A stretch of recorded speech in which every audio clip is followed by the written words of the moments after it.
Join Sid on this edition of It's Supernatural. Hello, Sid Roth here with Majid El-Shafi.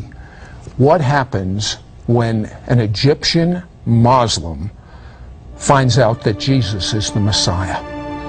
The religious police put him in interrogation and try to kill him. His family disowns him. Other Muslims want to kill him. It's not an easy thing. Majid, you come from a family of attorneys, a Supreme Court justice, and you were studying law yourself. How in the world did you make this jump from being a Muslim? And you probably had a terrific future assured with this whole legal family and everything. How did you even begin to think about Jesus in the Bible? Let's start after I finished my high school back in Egypt, and I started to study law in Alexandria to become a lawyer. And in the first year in Alexandria school, I discovered that there is between 6,000 to 7,000 Christians, Egyptians, they are in jail, 6,000 to 7,000. And they are in jail for no reason, just because they are Christians. No, there is no another reason. There is something in the Egyptian law. It's called Al-Khatt Al-Hamayuni law. It's a law that you cannot build churches. You can build bar, discotheque, but not churches. But they have churches in Egypt. And old ones, not new ones. I see. And actually by this law that you cannot rebuild or build the old ones. So basically what's happened that you leave the old ones until it's collapsed on itself.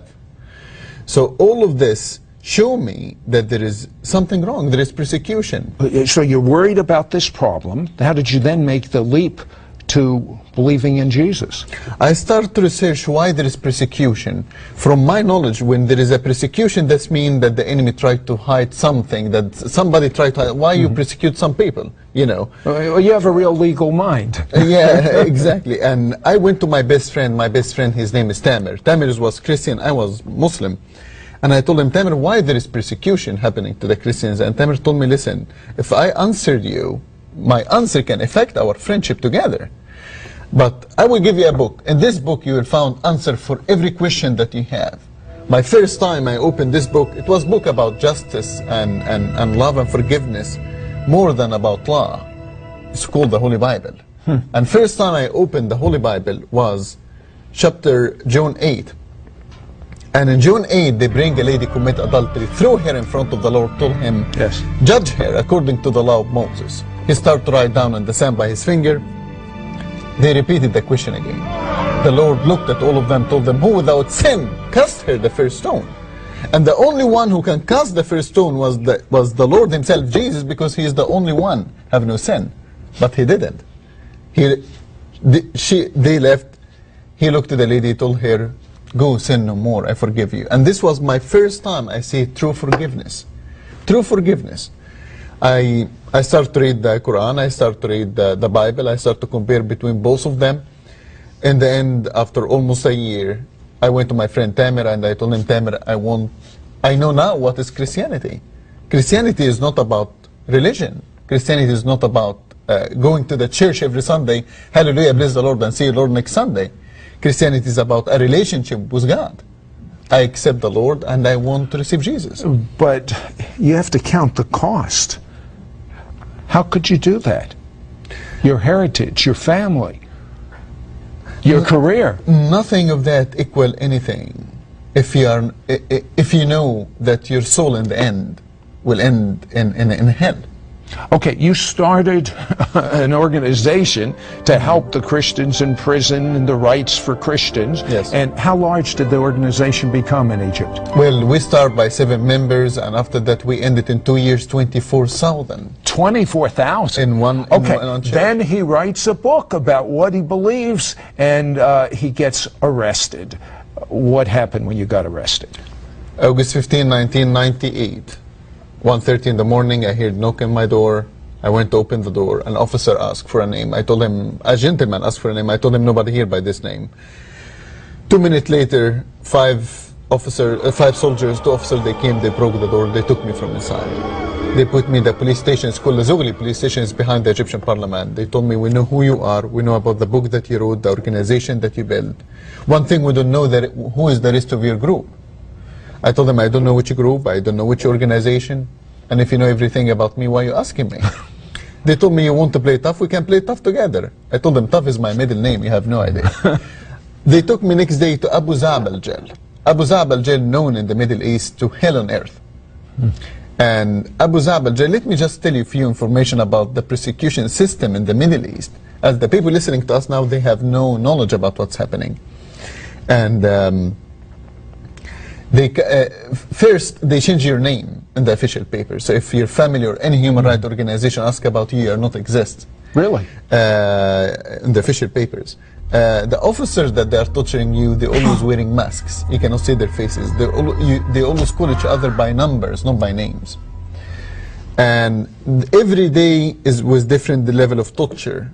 So if you stay, day number one, they take this level of torture. If you didn't speak, they take you to higher level. I spent there 7 days. For me, like 700 years. Hold that thought. They end up crucifying him. I'm not kidding. Don't go away. Be right back. We'll be right back to It's Supernatural.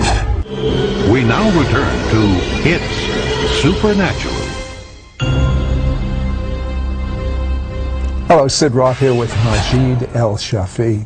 Now, Majid, you said they arrested you because you're living in Egypt, you are a Muslim, you're a law student, you start an organization for Egyptians that believe in Jesus. There's all sorts of persecution going on. You write a book. They haul you in. They want the names of the other Christians associated with you. You refuse to tell them. And then, did you know that the torture would be as bad as it was, or did you not know this? Christians is like bag of tea. You don't know how strong they are until you throw them in hot water.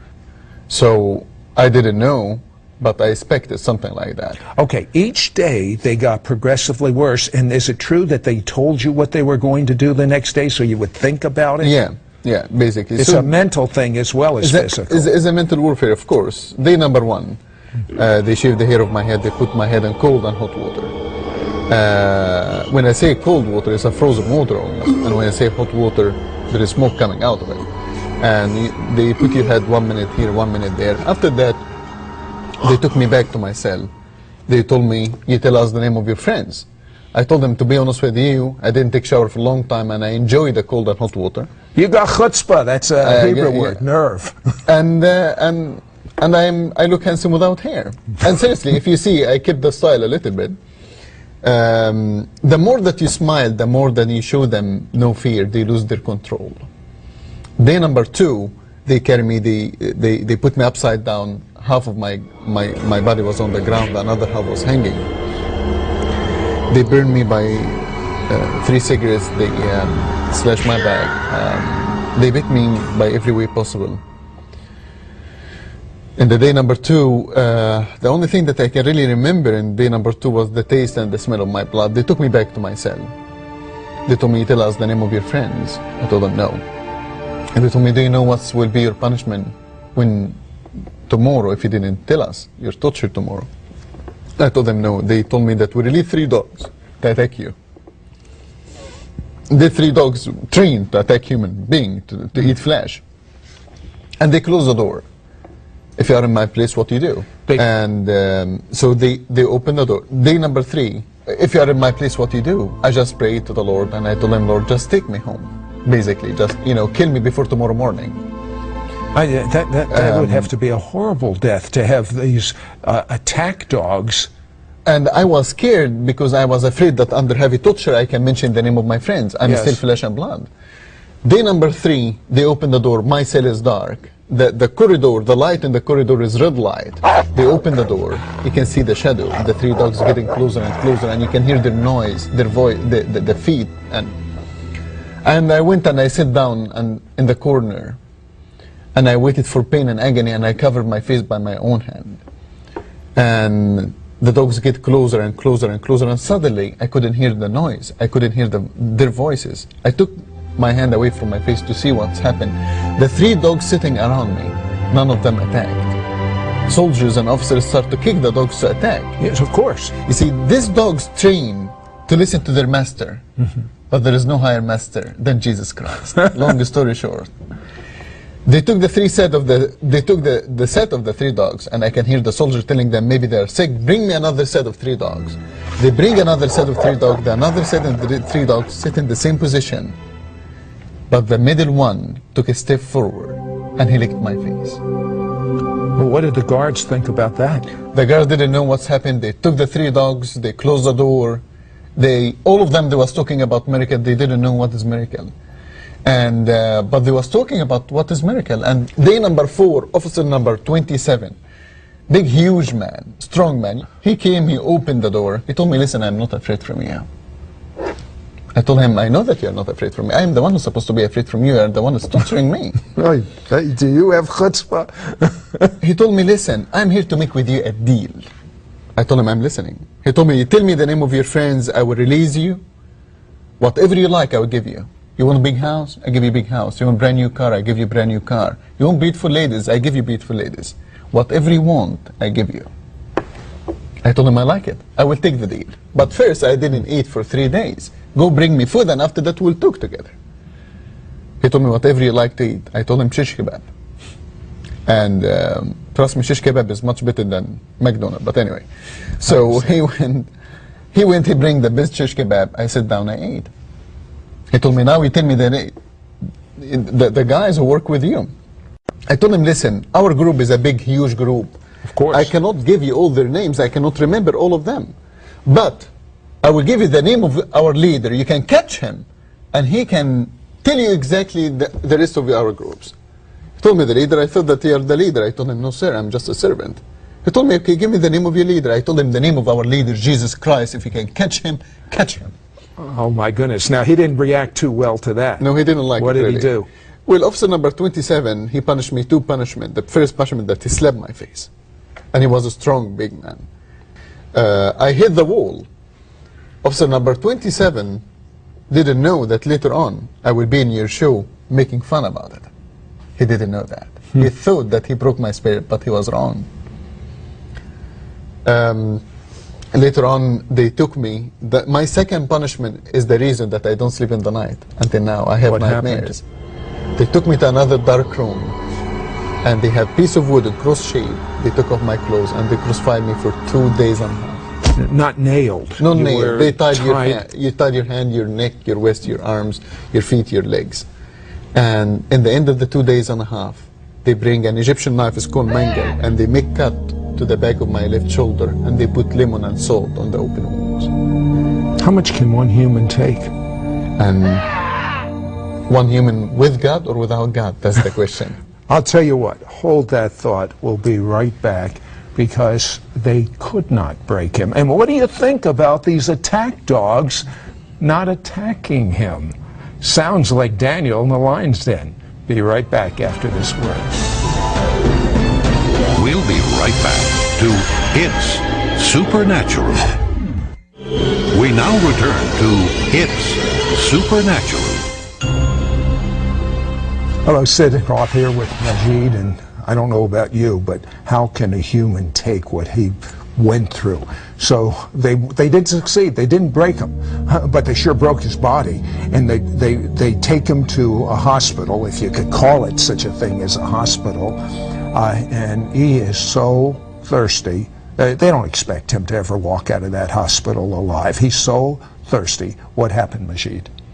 And I slept thirsty in this night, and the Lord came to me in vision, and he gave me water in his hand. And he told me, if you drink my water, why do you need any another water? And I drink from the river, basically, of his hand. And next day I will start to move my hands, and a week later I start to move my arms, I start to move my body, and I was healed completely to the picture that you see.